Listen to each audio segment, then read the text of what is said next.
Hello everybody and welcome to the third episode of Sunday School Carnivore with me, George Goodenough, and John Laspina, who are your two hosts. And we are delighted to welcome Dawn from California tonight.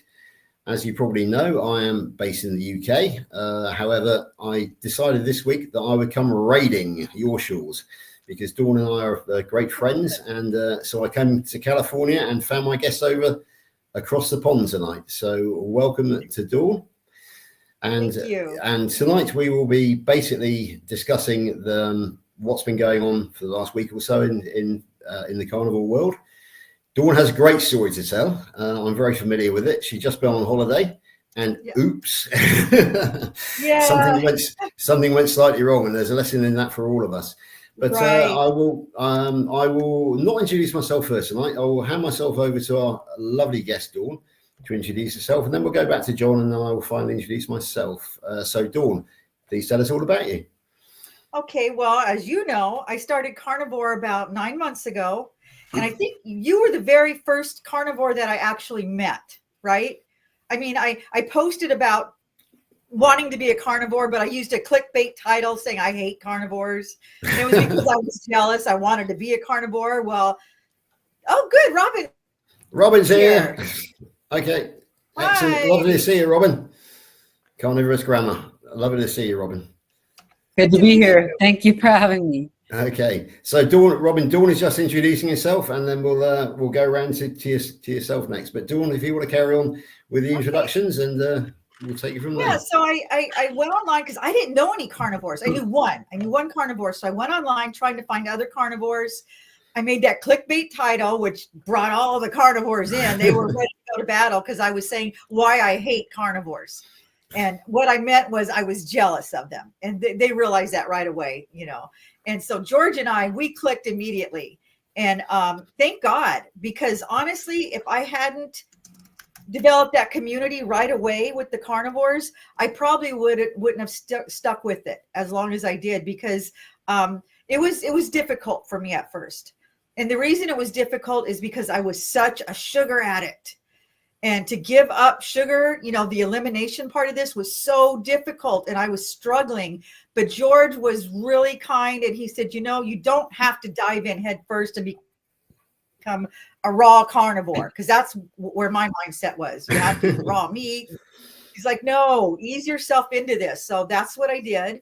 And it took me about a month, I think, I did ketovore. And then I slowly, you know, weaned myself off everything, got into the carnivore thing, full-fledged. And this was the first way of eating that I ever did that gave me the tools to quit sugar. For the first time in my life, 63 years old, I was able to give up sugar. And that was only because of carnivore, because it's such a satiating diet, you know, high protein, high fat. So that was just a miracle to me that I was able to kick sugar. That's a drug, you know?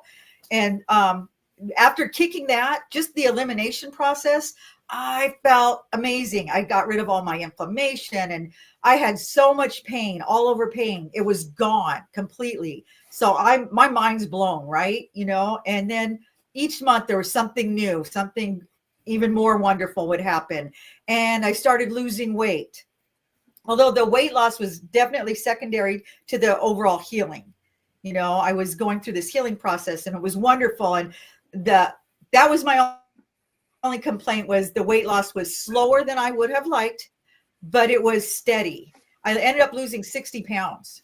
So really it was pretty good. But to me, in my mind, it was like, this is taking forever. I wanted it to come off like that, you know, but it didn't. But it slowly came off.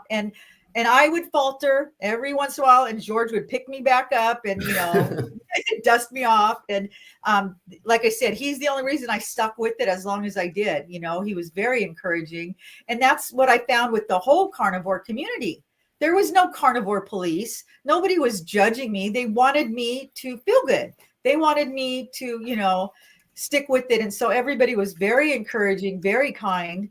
And I did. I stuck with it faithfully for 9 months.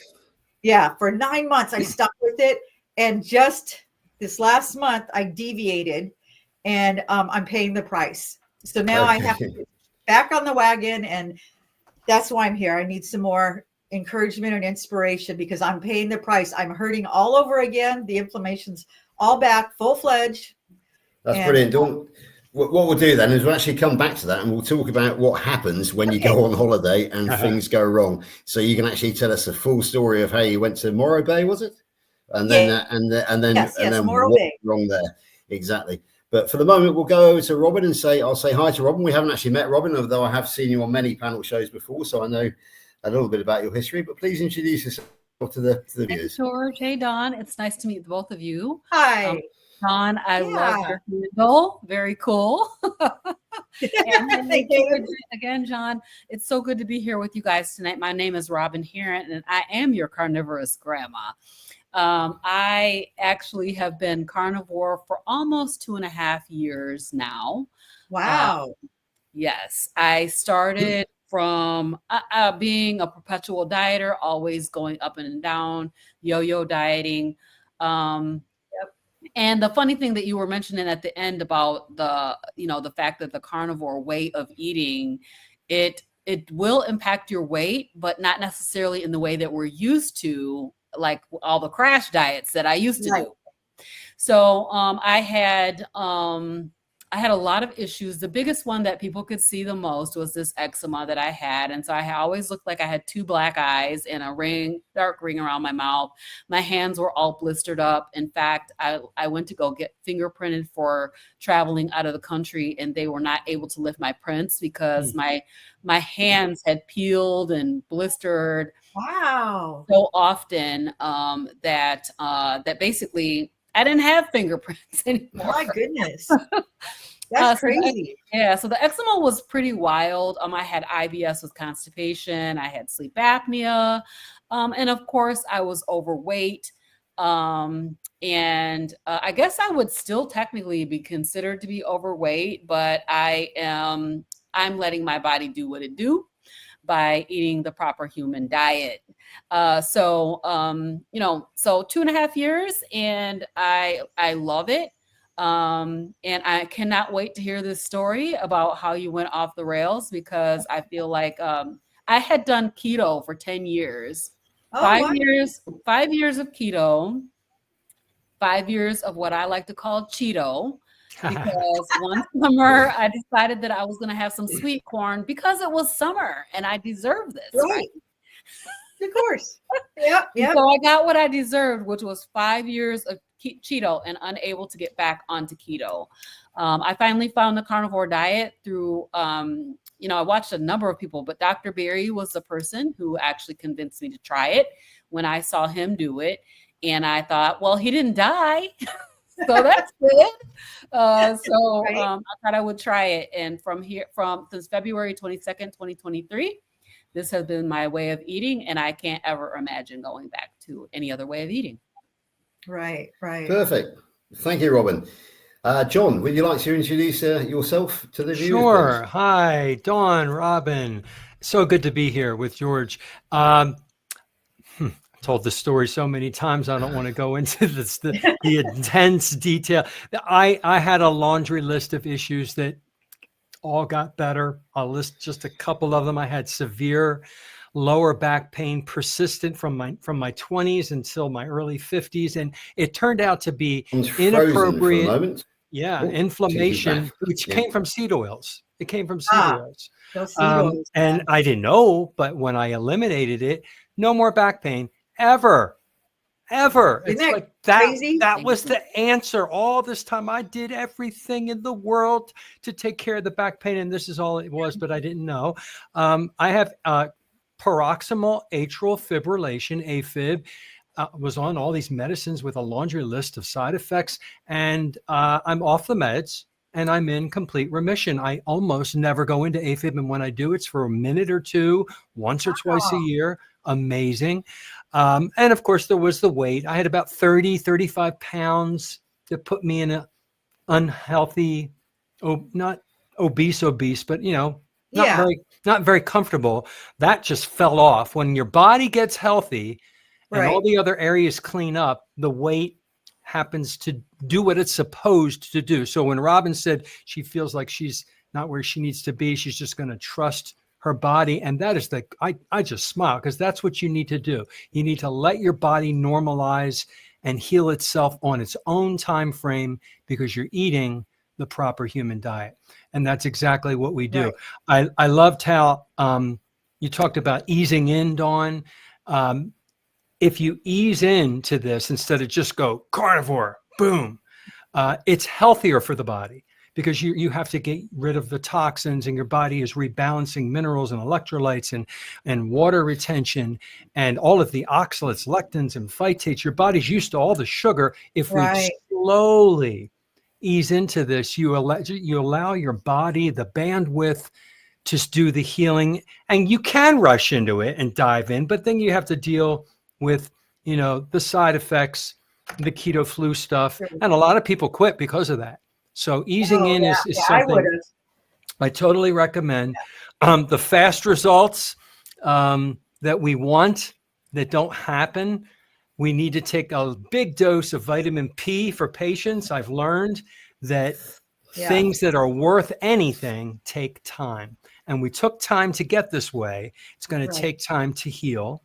And you're going to talk about deviating. Oh my gosh, I've learned so much that when we do that, it's okay. It's normal. It's healthy for, as human beings, we test ourselves. All right. Oh, I'm doing so great now. I think I can try this now. And then you test yourself and then you get the hard lesson. This is what happens to you.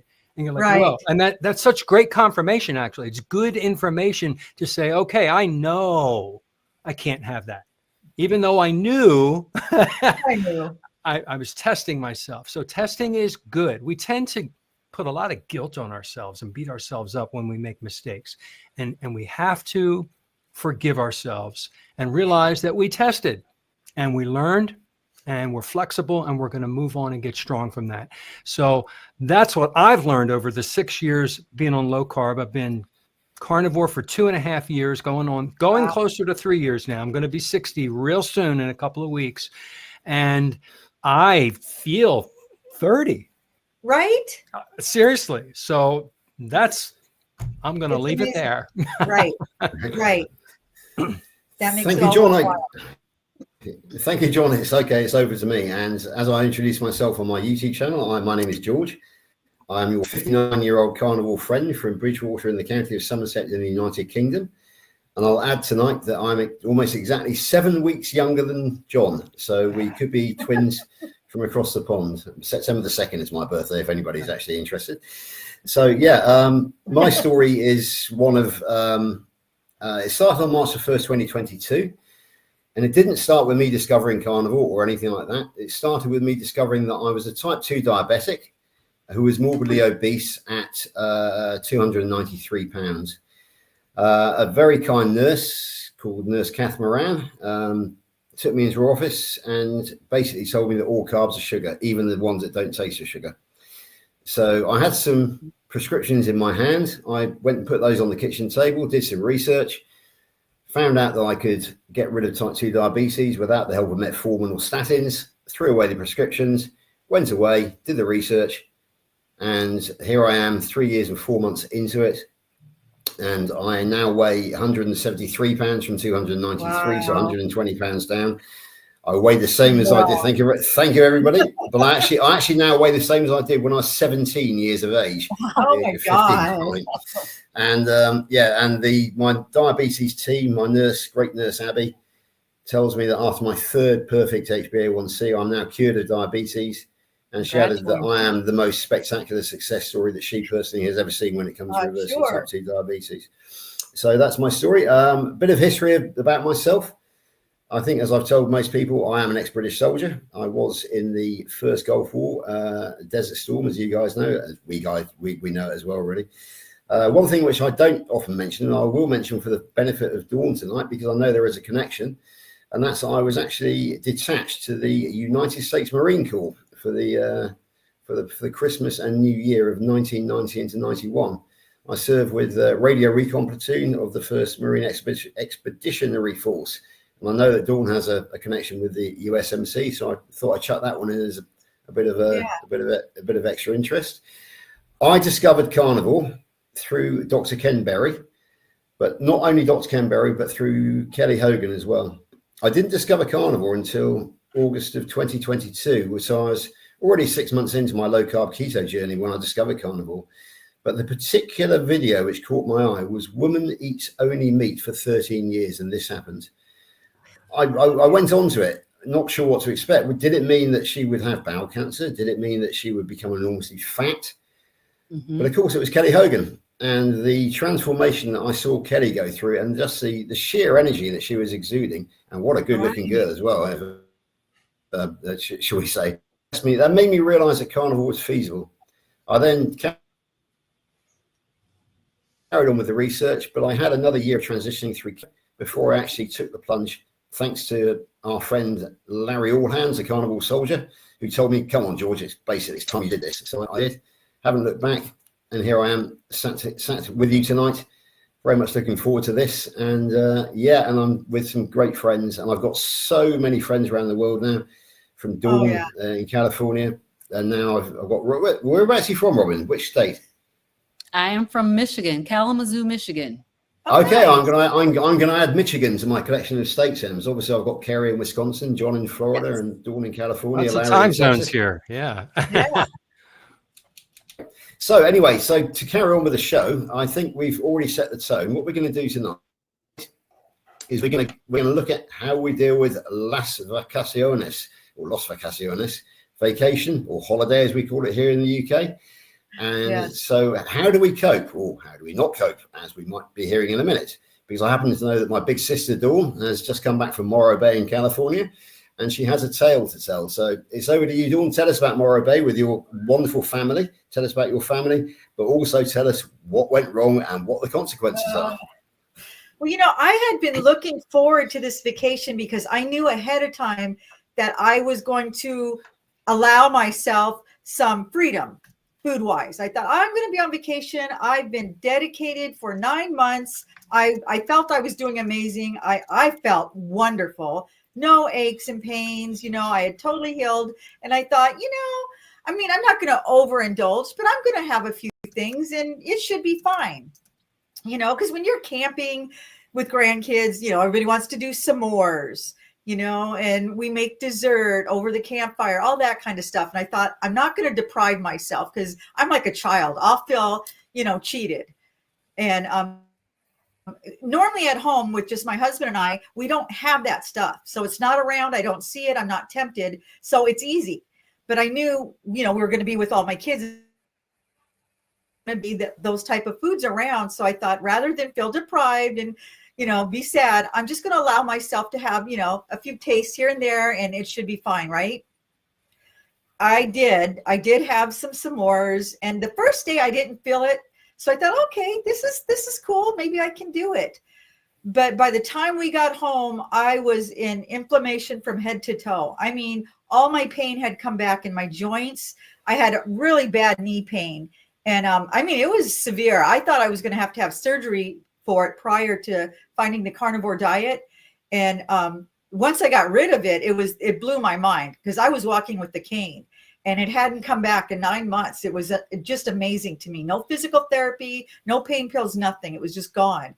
But as soon as I started eating sugar, within days, it all came back like it never left. I was in total pain. I couldn't believe the amount of pain overnight. And so now I'm paying for it. But the problem is I have to go through the whole process again of weaning myself off of sugar, because it's just like any drug. I'm back into doing it full force. And even though I'm still eating meat, I'm having sugar too. And I'm trying to wean myself off of it. So I think what I'm going to do what I did at the very beginning, which is I was more ketovore at that point because I needed more protein or whatever. Like I was eating pistachios and stuff like that in place of sugar. I need something to replace the sugar right now. And you know how at the beginning when you're doing this, you stuff your face with meat. That's what we always say. When you're hungry, stuff your face with meat. Don't count calories. Don't count carbs. Just eat meat. That's where I'm back. I'm back to that because I crave it. I'm craving sugar now. When I wake up, I want sugar. And I can pretty much go all day but it's at night that I'm having a difficult time. So my husband went shopping yesterday and he bought a ton of meat. He bought, steaks and bacon and hamburgers. So hopefully I'll be able to get back into it, but I'm finding it to be a little more difficult this time around than it was the first time. And I don't know why. So I'm so glad that I have my. I would love to respond to this this issue as a person who has yo-yo dieted a million times, done keto, done all of the things. One of the game changers that I have found with carnivore has been fat. And so fat is, I think that you should consider replacing that sugar with fat. Okay. Also, eating more fat than you thought you should have. And that is a hard one to wrap your head around because, we've always been taught fat is bad. So the fact that we have to eat more fat, it's still hard. And I know you're right. It is hard. Yeah. But what I do is I go to the grocery store and I ask my butchers and I ask them to just give me some ribeye fat, or, I want to buy some ribeye fat, and I'll eat that like my first meal instead of having protein.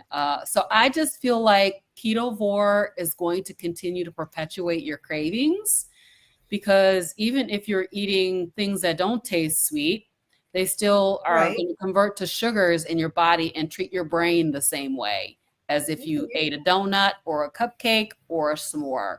So I think the best thing to do is to just increase your fat and eat that fat. I use bacon. If I don't really get sugar cravings that much anymore, but if I get a sugar craving, I use bacon for that. And bacon is a really, for some reason, it really helps with sugar cravings. Yes. But, having the plant material in there is going to just like I said, with me, it was the sweet corn, but it could have been any vegetable, actually, because it just does the same thing. It converts to sugar in your bloodstream and then cause those cravings. And then the other thing that I would say is abstinence is going to be your friend. Like, the more you continue to incorporate the sugar into your way of eating, the more you will continue to crave it. But if you stop eating it very, very quickly, you'll stop craving it. So probably within a week, you'll be like, oh yeah, I don't even need that thing anymore. So those are my suggestions. Thank you. Thank you. Absolutely. No, John's got his hand up. John's got his hand up. We all have to figure out what works for us, and it's different for everybody, but in general, abstinence is absolutely key, because sugar hits those dopamine receptors and we want more and more and more. It is addictive. It is like cocaine. It really is. And we have to find what works for us. And what works for me is to remove and replace. When I replaced it first, yes, with monk fruit and artificial things, I still kind of got my fix in my head, but then I knew I had to get off of that too. So I had to replace it with an activity. Instead of whenever I would have after dinner something sweet, I would just go for a walk. I would go do something. And once you rewrite those neuron paths in the brain, it takes maybe 21, 22 times repetition. You've rewrote that. And then you're not going to crave that sugar anymore, because you are doing something in its place. So remove and replace works for me big time to get to abstinence faster. Absolutely. It's what I would call replacement therapy. And it does work for me as well. Thanks for that, guys. Right, Robin, over to you. Can you tell us about a recent holiday you've been on since you've been carnivore? And tell us about it. Did you enjoy it? And what did you eat whilst you were on holiday? So my husband and his parents, my best friend and his brother, my husband's brother, went to Orlando, Kissimmee, and just about a week and a half ago. So we were there for a week. And I very much enjoyed it. My goal was to relax. I got a stressful life. And so that's what I did. We did go down to Cocoa Beach, and we found this spot called The Place Between. It was just really something that we came across. And when we pulled up there, it had 3 parking spots, and we pulled up there, and there were manatees in the ocean right there. Oh, And it wow. was so cool. And so we just sat there for like probably an hour and a half just watching the manatees. There was babies and mamas, and it was just super, super cool. So I ate what I usually eat. So I ate carnivore. And I don't really have many deviations from my carnivore way of eating. I've tried a few things over the course of time. So like I've tried some vegetables. And as I mentioned, I had severe eczema. So I've tried some vegetables, and I found out that I'm really sensitive to vegetables, and vegetables are problematic for me. They cause my eczema to flare. I found out that seed oils are problematic, and they cause my eczema to flare. So immediately I will know if I've had something that I shouldn't have. So we did end up going to Golden Corral. I don't know if you guys have ever heard of that. Golden Corral. Yeah. It's like a buffet. Yeah, they're real popular out here. We went there, and I know for a fact that they marinate their steaks in something. They're not just plain old steak, because, you know, I get some issues with my skin, gastric distress. Like, you know, we always talk about that, like, carnivores don't have very much flatulence. It just is not a thing that happens all the time. True. And so, yeah, so basically I was having some gastric issues, and then we went to Fogo de Chao, which was absolutely amazing, so delicious. But I had a hand eczema flare after I went there. So I'm like, okay, so what did they put? Is it in the seasonings? Is it in the, you know, what kind of oil are they marinating their meat in? I can tell immediately if I've had something with seed oil, because it just causes my eczema to flare. So I stayed on plan, but I still ended up with a couple of little issues because of the fact that we went out to eat. And I'm a person who loves to cook, so I cook. I bought a big old giant log of ground beef and a bag of chicken wings, a 10-pound bag of chicken wings, and I cooked most every day. But you know, the days that I didn't cook and we went out were days that I would have some kind of an issue because of whatever. I'm assuming that it's mostly seed oils that they're putting in the food and serving, and it's really, really toxic, and my body just cannot handle it anymore. So other than that, my vacation was absolutely incredible. I was able to relax and rest and rejuvenate, and came back really refreshed. Well, good. Oh, nice to hear that, Robin. John, can you tell us about a recent or a carnivore holiday that you've been on and how you managed to cope with it? Well, I'm a 1 or a 0. I either blow it and go crazy and eat everything, or I'm abstinent. And I've learned that 100% is the easiest for me. So we go on a lot of cruises because we live in South Florida near a bunch of ports, and they're pretty affordable. Yeah. And we took a train trip recently. We flew to Chicago, took a train all the way to California, San Francisco. Oh my God, it was gorgeous. And so I had to eat. Right. And it's very difficult because everything is cooked in seed oil. Right. Everything. They spray the pans. Everything's coated, mixed, blended. I can control what I put in my food, but I cannot control how they cook it. So I'm doing lots of talking and everything. Something recently, I think they had a lot of onion and garlic in something, and I could tell, I tasted it. It was really good. I liked it. And I had some nasty bloating and gas. My body wasn't used to it anymore. And I know I used to have it a lot before. So it's not a big story, but when my body's so fine tuned now, right? Any little thing, I can tell something different went in there. I can tell if an ingredient that I haven't had for a while that's not good for me got into my gut. And so mine's not a big story. I think it was the onions and the garlic. When I'm at restaurants or whatever, I'm the worst pain in the neck customer. The cooks come out to the table when I'm there.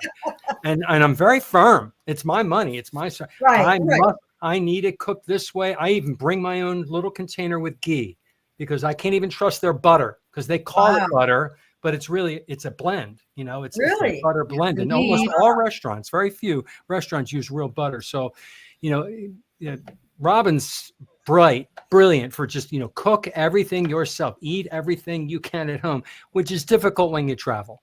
So when you travel, I travel with a card that, it's been passed around by so many people, and we adapted it, and it just says my allergy card, and it lists all the seed oils. Help me stay safe. I am allergic. Their little hackles go up because they see allergy. And please use these approved fats. Use beef tallow, use ghee, use butter to cook my steak. And I present that to the server or on the cruise or whatever. And it really does work. And you have to just be bold and confident about it and not be shy when it comes to protecting your health, because these things will sneak in. Everybody, like Rick in the comments said, in the back of Fogo de Chao, they have a collection tank for all the seed oils, right? Mm-hmm. So even that meat there, they cook it, those churrascos, they cook it in seed oil. You have to ask. Otherwise, you're going to get it. And Robin would be like, what do they call the canary in the mine? She knows. Right. She just has to eat it and her body will react. So that's kind of how that's my story. Lovely. Okay, John, thank you very much. And I'll carry on mine now.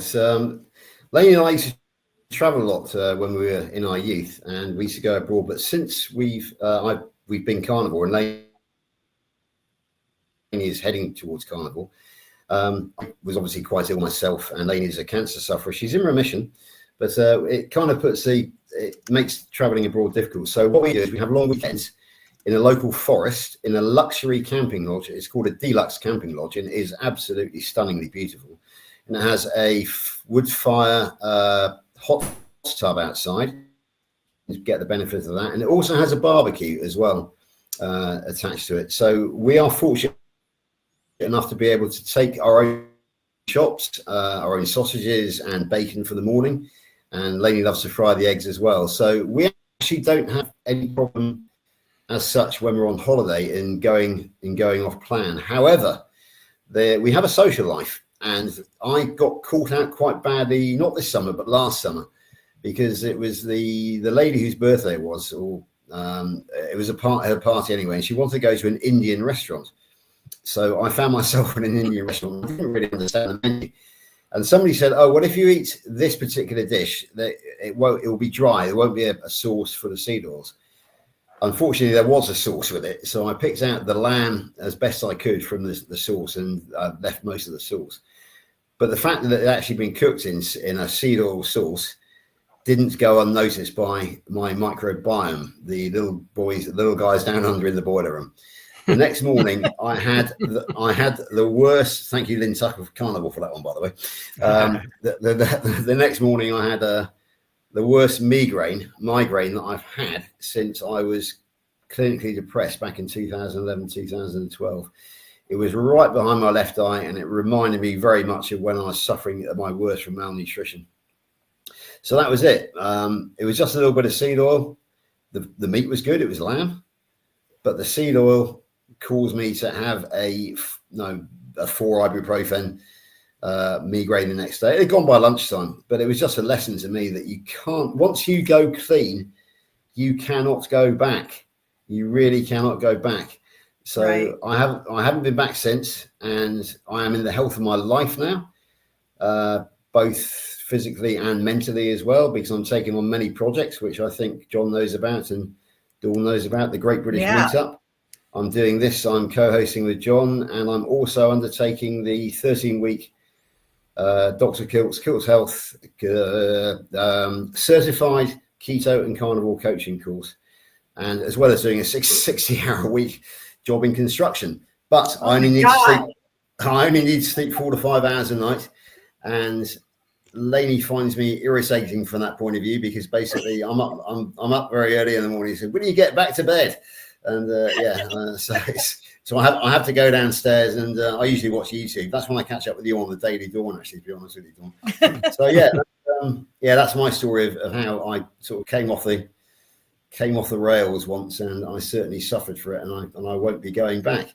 Right, we're over. Actually, crying with the time has gone really quickly. I'm just wondering whether my excellent admin over there, John, has actually got any questions for us on the chat. Because there was one way back up there, and I typed an answer because we were all busy talking, and I'll address it if you like. It was somebody somebody bought a Keto Mojo meter. Let me find that question.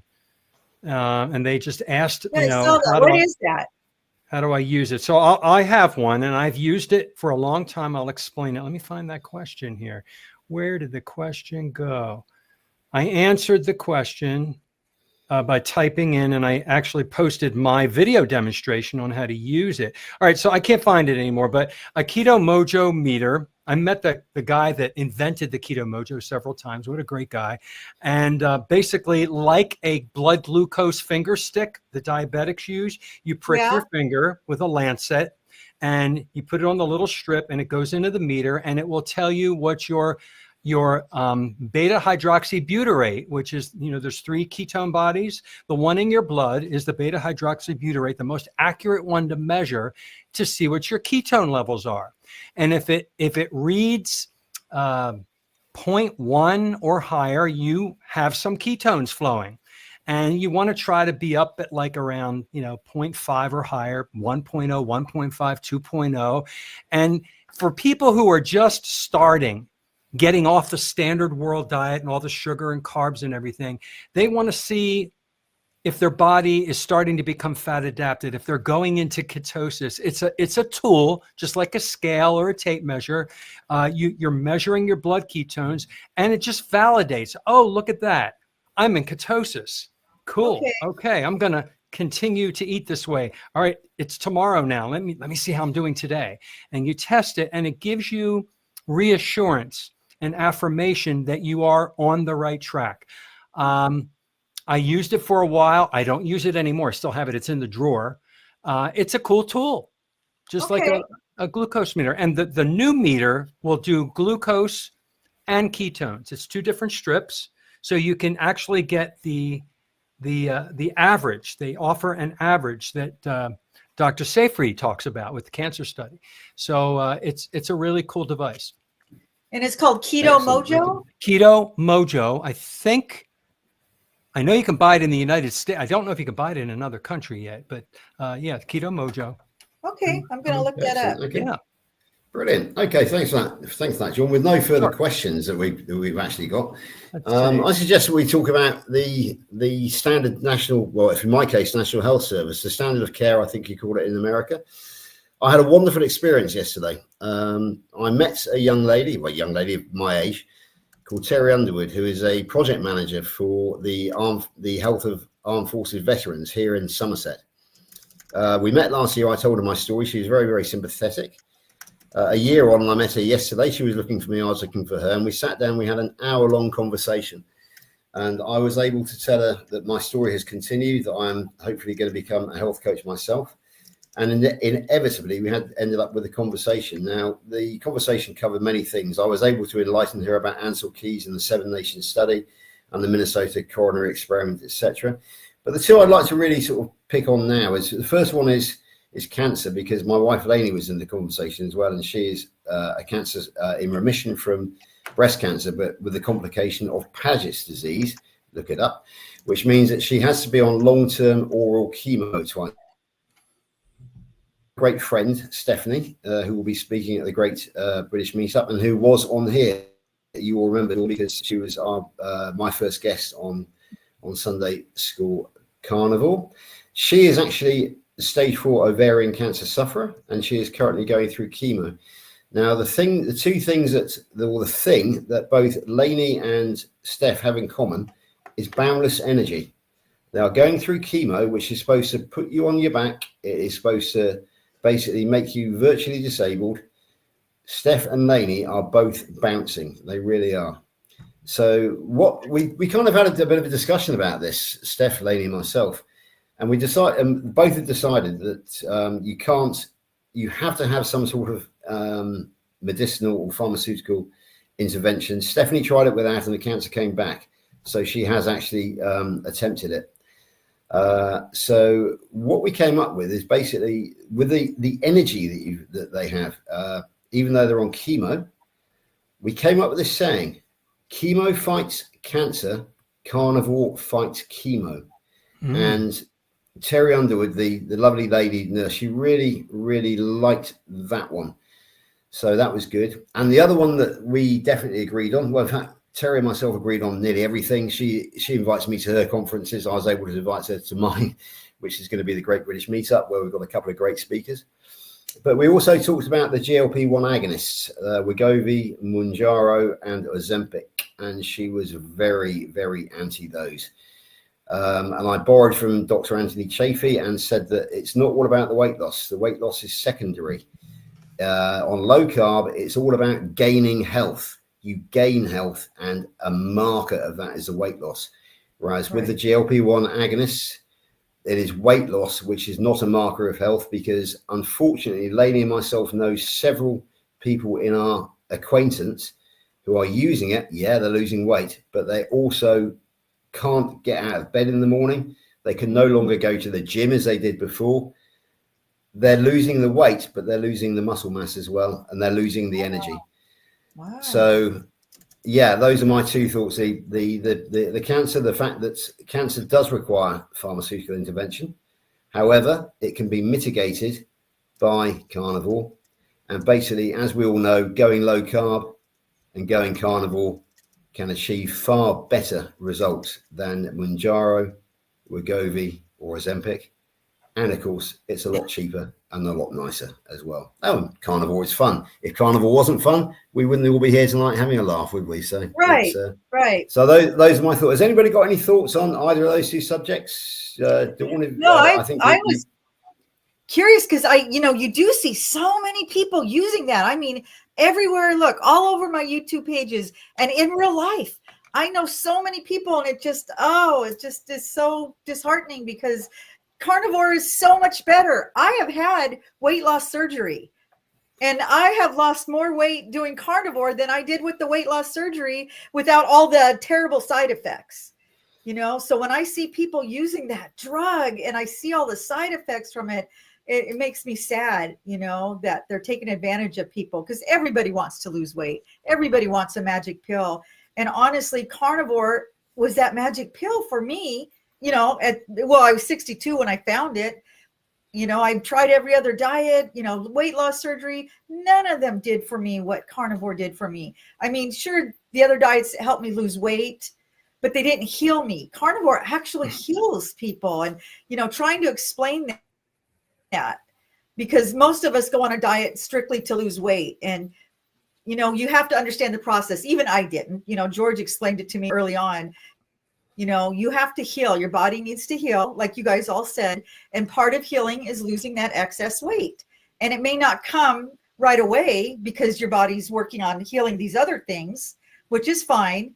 But, for some of us, I was impatient. I wanted to lose the weight right away. But the healing was so amazing to me. I said, even over and above that, if I hadn't lost all the weight, I would still stick to carnivore, because I never felt as good as I did.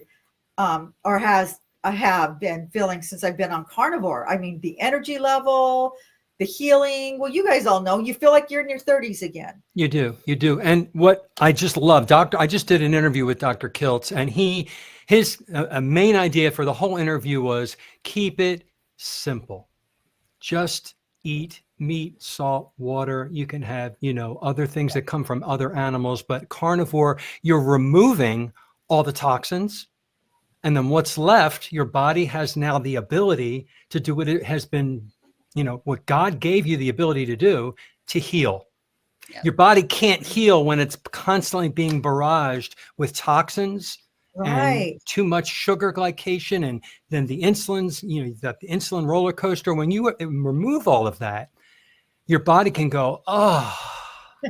And during that rest, the body just starts getting to work, cleaning up and healing. And then if you want to pick that up a little bit, because we're all impatient, you do some fasting.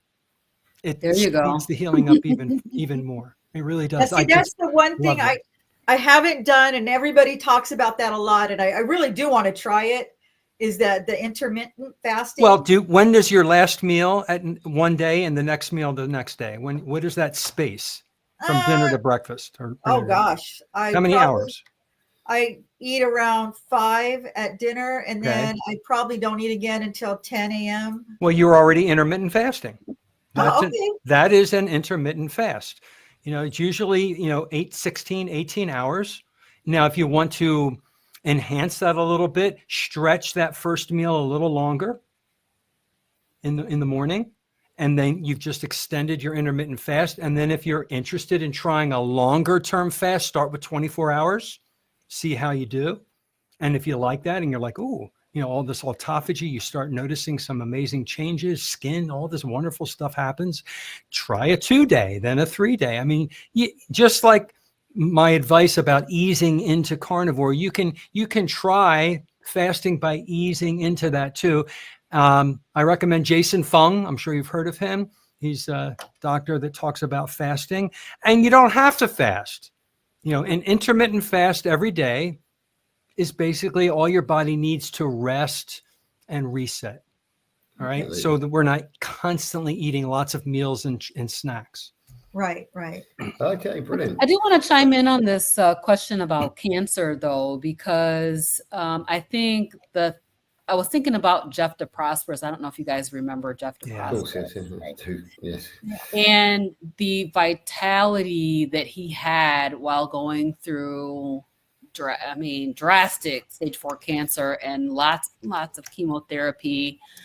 He did a lot of different things, but when I saw him out with his boys, being able to play with them after having chemotherapy, I thought that was pretty profound, because the carnivore diet allowed him, I hate to call it even a diet, the carnivore way of eating allowed him to have that extra time with his family, and also to have, a time where he was still had vitality and was able to move and do all the things that he wanted to do. And I feel like he really lived his best life, those last couple of years. And the other thing is that doctors, I think that doctors don't recognize that cancer is a metabolic disease. And so we don't get the opportunity to use metabolic treatments with our standard medical practitioners or medical doctors. But it is a metabolic disease. So it seems very logical, as you think about it, that a metabolic method should help or work with a cancer diagnosis. So, but as soon as you mentioned that, I thought about Jeff and how much vitality he had at the end of his life. The other thing about the GLP-1s is that, I feel like a lot of people, and I always have this question, why use a medicine to do what food can do, right? Right. But there are people that are not able to actually bring themselves to allow the food to do the thing. Right. So they maybe struggle with consistency, or, falling off the wagon, or sugar addiction, or those kinds of things. And so I do see that there are probably some indications that, people would use a GLP-1, but everybody who I have seen personally that has been on GLP-1s has not looked very healthy to me. No. They're wasting.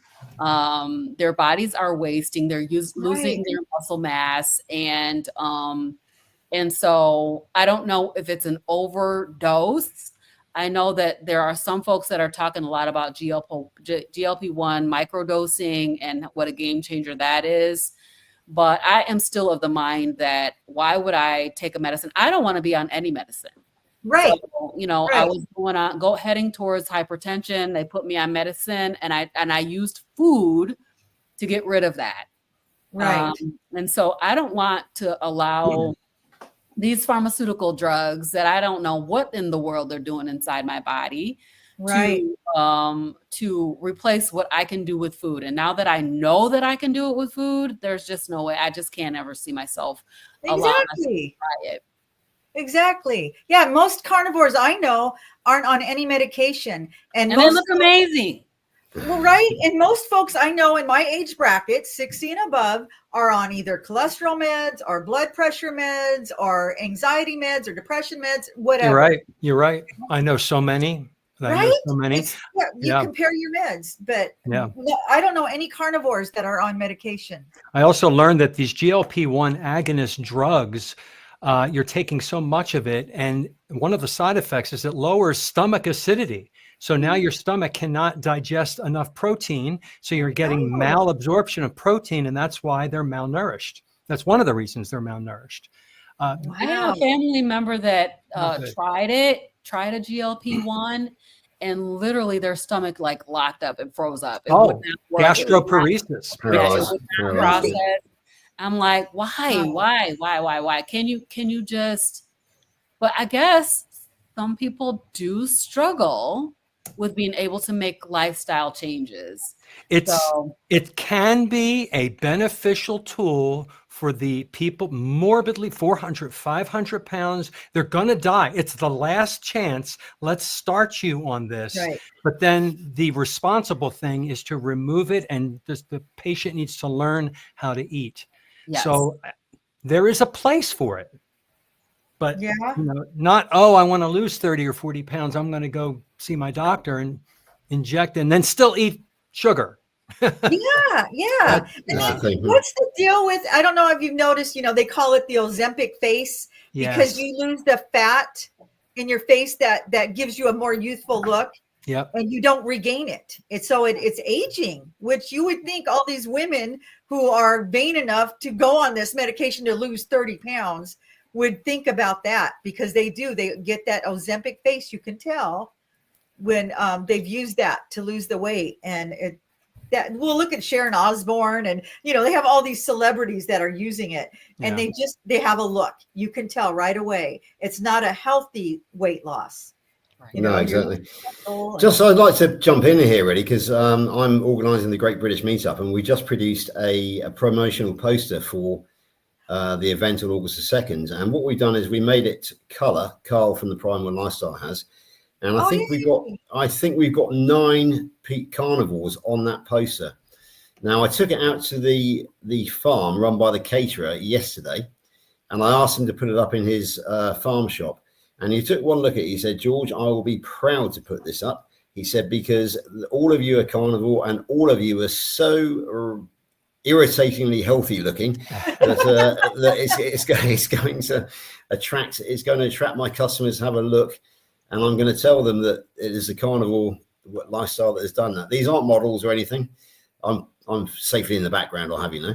But we got some incredibly good looking young ladies on there, and we got 1 or 2 rather handsome men as well. And Ashley is very proud to actually put that up, because we as carnivores, we look healthy. I look much younger than I did 3 years ago.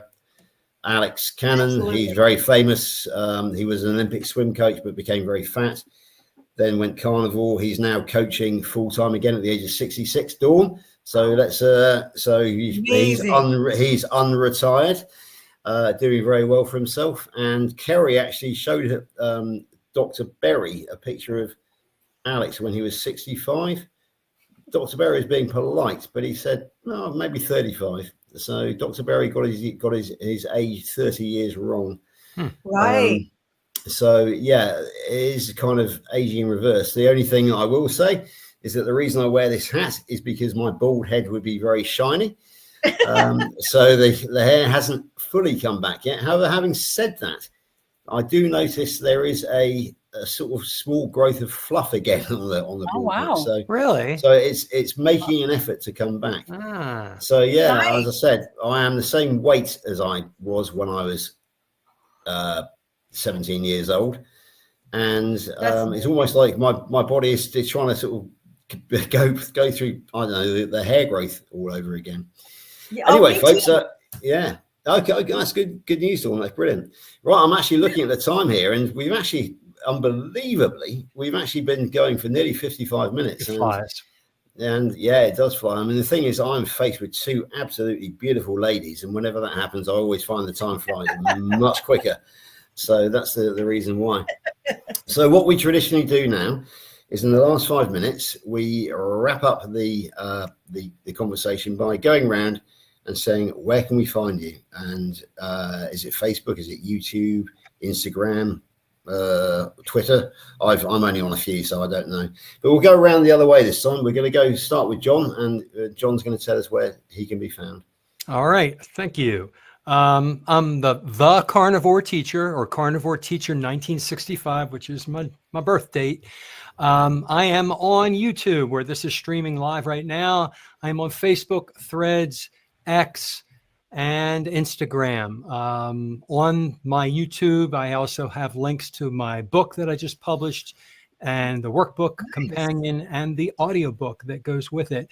I put out a video every day. I'm on this live every Sunday with George co-hosting, and I am attending conferences and symposiums. Hack Your Health is coming up. I am in this community because this community, this way of eating, this lifestyle is my wealth. And like we all said, it's my health. I don't get colds anymore. I don't get sick. It's amazing how and it's free. All you have to do is learn the concepts, apply them by putting food in your mouth properly, and you get all these amazing benefits of amazing health, emotional health. I forgot to mention that's like the biggest improvement that I had that is priceless. And I've met some great people too, like you. Right. Absolutely. Wonderful. Thanks for that, John. Over to Robin. I'm wondering if I could share my screen for a second, George. I would love to share about my upcoming meetup that I'm having. John is admin, so you need to go through I don't know him. how to make somebody else share the screen. There it is. I got you. You just did something, and now I can do that. Yes. So nice. I'm having a meetup this summer, August 30th, and I have a couple of sound. I still have sound. I can hear you, Robin. No problem. Okay, good. Yeah. All right. So I'm having Dr. Kiltz is going to come join us in Kalamazoo, Dr. Tony Hampton. Wow. We also have Denitra Davis, the advocator, coach, educator, Terry Carver. She is a dancer, and she's going to come and teach us how to do the boots on the ground. And then we got Frederick and G. Brown coming. The registration for this is $25. It's going to be in Kalamazoo, Michigan. So if you're interested, you can scan the QR code, or I will drop the link to this in the chat. I would love to see people coming out to be part of this awesome meetup. You can find me on YouTube, TikTok, Instagram, Facebook. Those are the locations where I'm at. On Monday nights, I have a show. It's called Hey Sister Girl, and it is a ladies talk show. Nice. We come on and we talk about all the different topics around women and health, and talking about how sugar is so dangerous for us and that we really, really need to eliminate it. On Saturday nights, I generally do have a live stream that I do. Sometimes I don't do it, but most Saturday nights I'm doing a live stream. I like to do a lot of interviews. I like to talk about different topics on my channel. So come, y'all, and see me in Kalamazoo. Come to Kalamazoo and see me. Okay. Brilliant. Thanks for that, Robin. And now, Dawn, or should I say Nana Witch, are you going to tell us how we can find you and where we go looking and what you do? Well, mainly I'm on YouTube. I don't really do any of the other social channels anymore, like Facebook. I mean, I do have a Facebook, I have an Instagram, but I'm mainly on YouTube, and it's at Life After 60 with Rusting Witch Face. And I just mainly talk about my healthy lifestyle journey, how, I found the carnivore diet. My earlier videos are all carnivore, if you want to look at those, but I've kind of evolved, and I talk about other things, just life after 60, what it involves, living in California and being unretired and all the things, but mainly how the carnivore diet has changed my life. It's given me back my life. I was severely depressed. I was sick, and I've gone through such a transformation, and it's all due to carnivore. So I post about every day. I took a week off when we were on vacation, but I do like to post every day. I'm very active in the carnivore community, have a lot of carnivore friends, and yeah, just come see me. Join my channel. I'm trying to get up to 5,000 today. it's what I call my daily dose of Dawn, because she does post daily, and Dawn keeps it down to about 15 minutes, which is a bite-sized piece, which I have with my morning routine. I try at the breakfast table. You do, absolutely, Dawn, and I think it's absolutely perfect because you cover so many subjects. How you actually how you are being unretired after 60, for example. Anyway, we're running short of time, so I better give a brief description of myself. My name is George Goodenough, and that is the name of my channel. I think it's got an 823 attachment to it. But if you tap in George Goodenough on YouTube, you'll probably come and find me. I think I've got about 120 subscribers at the moment, so please come and subscribe. Yeah. I try and post once a week, but at the moment I am basically posting about the Great British Meetup, which I'm organising on August the 2nd, very near the town of Glastonbury. Yes, the Glastonbury, where the festival is happening at the moment. In fact, our venue is only about 4 miles away from where the Glastonbury is happening at the moment. So that's great fun, taking a lot of my time. And also on Facebook. And I've only been on Facebook for about 3 weeks now. And I'm like a child with a new toy. I'm posting every day, mainly about the meetup. I did a good one earlier on of Lainey dancing around the garden. I think John actually has already liked it. Because she's looking good and feeling great. So she wanted to. She actually wanted to do a posing. I got to go see that. A posing photograph. Yeah, it's my latest post, and it's already received quite a lot of likes. Actually, she was remembering her younger days when she used to do a bit of amateur modelling, and she was striking a pose. So there we go. So those are really my two ways of doing it. I am on WhatsApp as well, but obviously we've got a nice Carnivores UK general chat group, which is we help each other. I think we've got 35 people on there, maybe of whom 15 are active at any one time. And that's great fun as well, because it's not just about, the health side of things and the food side of things. It's about our daily lives as well, where we go on holiday. Hey, everybody, what's you up to today? How's your weekend been? Carnivore is fun. That's the most important thing.